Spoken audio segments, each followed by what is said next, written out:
আগামীকাল ভোর ৬টায় বিশ্বকাপ বাছাই পর্বে বছরের শেষ ম্যাচে পেরুর বিপক্ষে খেলতে নামছেন আর্জেন্টিনা। সে ম্যাচকে ঘিরে একেবারে সর্বশেষ মুহূর্তের আপডেট এবং ম্যাচ প্রিভিউ জানাবো।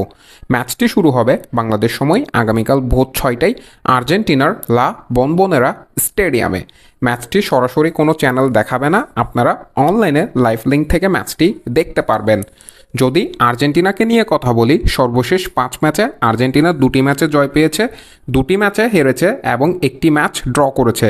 ঠিক একইভাবে পেরু সর্বশেষ 5 ম্যাচের মধ্যে তারা 1টি ম্যাচে জয় পেয়েছে, 2টি ম্যাচ ড্র করেছে এবং 2টি ম্যাচে হেরেছে, যেখানে তারা উরুগুয়েকে 1-0 গোলে হারিয়েছে, কলম্বিয়া এবং চিলের বিপক্ষে ড্র করেছে এবং ব্রাজিলের বিপক্ষে হেরেছে।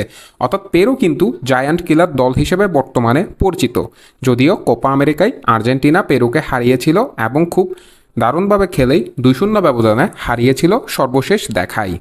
হেড টু হেড বিবেচনায়ও আর্জেন্টিনা পেরুর চেয়ে অনেক এগিয়ে আছেন এবং বিশ্বকাপ বাছাই পর্বের পয়েন্ট টেবিলেও আর্জেন্টিনা বর্তমানে শীর্ষ অবস্থানে আছেন। তাই আগামীকালের ম্যাচে নিশ্চয়ই জয়ের দ্বারাই ফিরতে চাবেন আর্জেন্টাইন কোচ স্কলানি, যেখানে তার একাদশ ইতিমধ্যে তিনি ঘোষণা করে দিয়েছেন প্রেস কনফারেন্সে। একাদশে আসতে যাচ্ছে 2টি পরিবর্তন।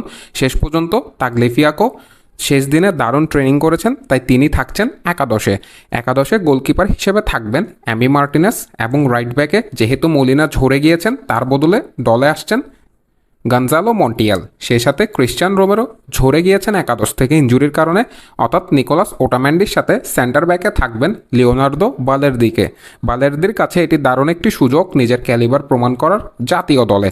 এবং লেফট ব্যাকে আমরা তাগলিফিয়াকোকেই দেখব। মিডফিল্ডে কোনো পরিবর্তন আনছেন না স্কলানি। গত ম্যাচে যে 3জন মিডফিল্ডার খেলেছেন, অ্যানজো ফার্নান্দেস লেফট সাইডে, অ্যালেক্সিস ম্যাকালিস্টার এবং রাইট সাইডে রদ্রিগো দি পল, এই 3জন মিডফিল্ডারই খেলবেন একাদশে।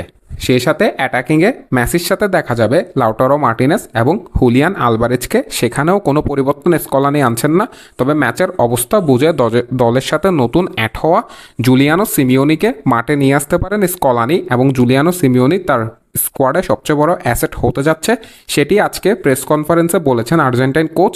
এবং বছরের সর্বশেষ ম্যাচটি জয় দিয়ে শেষ করতে চাইবে আর্জেন্টিনা, যেহেতু স্কলানি বলেছেন আগামী বছর থেকে তার দলে নতুন কিছু মুখ যোগ হবে, বেশ কিছু পরিবর্তন আসবে এবং 2026 বিশ্বকাপকে ঘিরে সকল প্ল্যানিং আগামী বছর মার্চ থেকে শুরু করবে আর্জেন্টিনা। তাই পেরুর বিপক্ষে এই ম্যাচটি জিতে এই বছরটি সফলভাবে শেষ করতে চাইবেন আর্জেন্টাইন কোচ। এ বছরেই দ্বিতীয় কোপা আমেরিকা শিরোপাটি জিতেছেন স্কলানি। তাই তো সর্বশেষ মুহূর্তে এই একাদশ নিয়েই পেরুর বিপক্ষে আগামীকালের ম্যাচে খেলতে নামছেন আর্জেন্টিনা। মাহের আহমেদ মাহি, MS Thingwards।